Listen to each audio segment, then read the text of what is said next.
Ko te toa tuatahi, ko Joe. Ka hikina te toka tuatahi, ka tūpato rā te haere. Those big rocks, it wasn't a shock to me because I've been here before. I just gotta expect it. Kai te toka tuarua, me oti te ara tuatahi. Tuarua anō hoki, hātau. Ka hoki anō, he toka ke. Me oti a tuatahi, tuarua, totoru rā. You gotta balance yourself and hold it up too high, you can't see where you're going, or hold it too low, you're losing balance. I nā te toka whakamutunga, me tūpato ngā waiwai.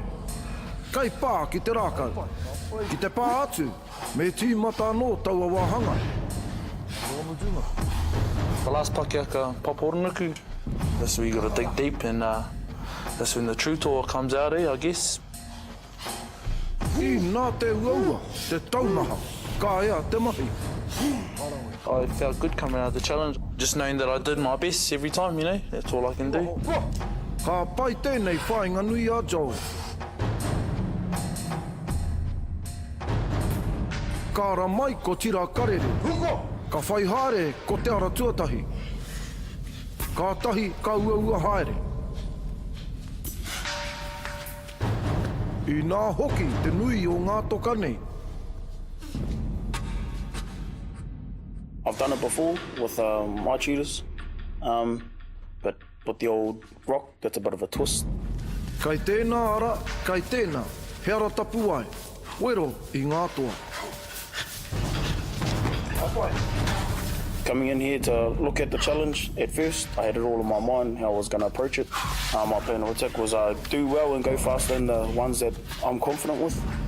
Ka pā a taumaha, ka ua hoki a Whitiwhiti Porotaka.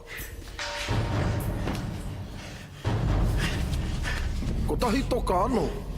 And it started getting tricky with the old third pakiaka, and then the last one sort of sting me. Tau ke tā tira karere, pakari ana te tamatoa nei. Ko te papa horonuku nei, te wāhanga ua rawa.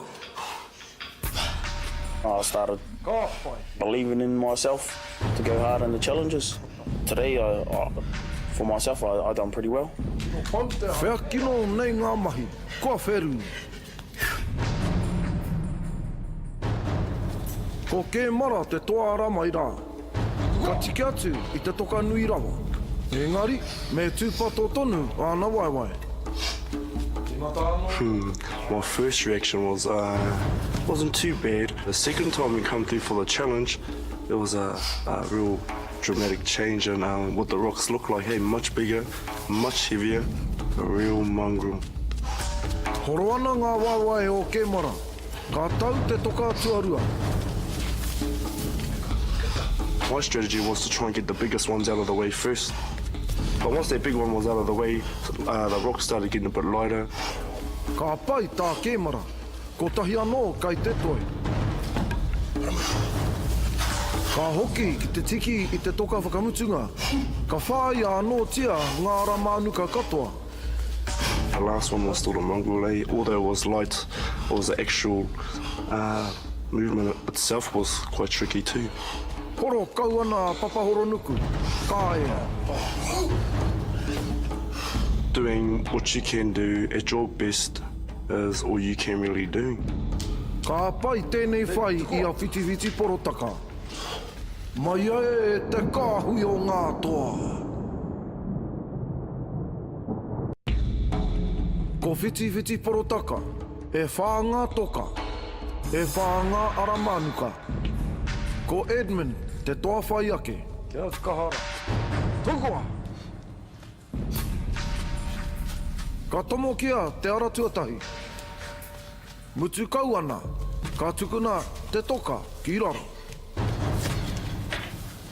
Well, I was just a bit blown away, really. It played on my mind, just I was looking at those big rocks. It makes you start thinking. Ka tomo kia te ara tuarua. He momo hiki waiwai anō. Ka tau te toka tuarua. Ka hoki. Start with the biggest rock, put that down, and every time I put a rock down, I was trying to sprint back to make my time faster. Ahakoa e whai nei I te toa kakama.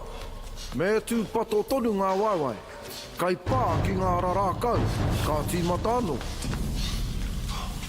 The fourth challenge, that's when the mamai started to really kick in.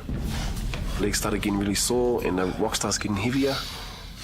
Ko te ara tuawha, he uaua, ko papahoro nuku.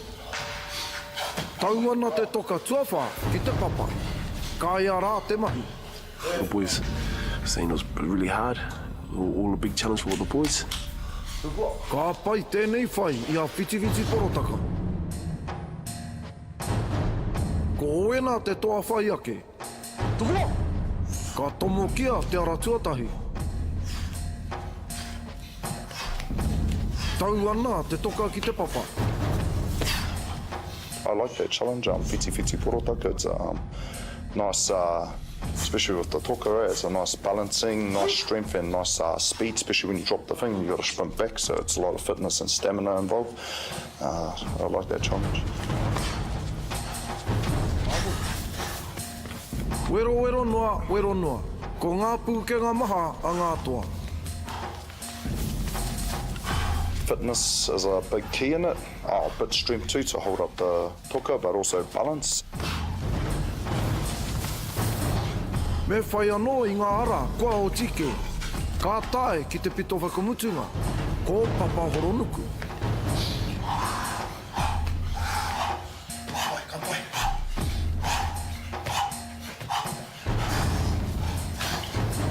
Even though I did it heavy-footed, I definitely know for myself that last year I did it better, but still happy. Tauke ngā mahi a ngā toa.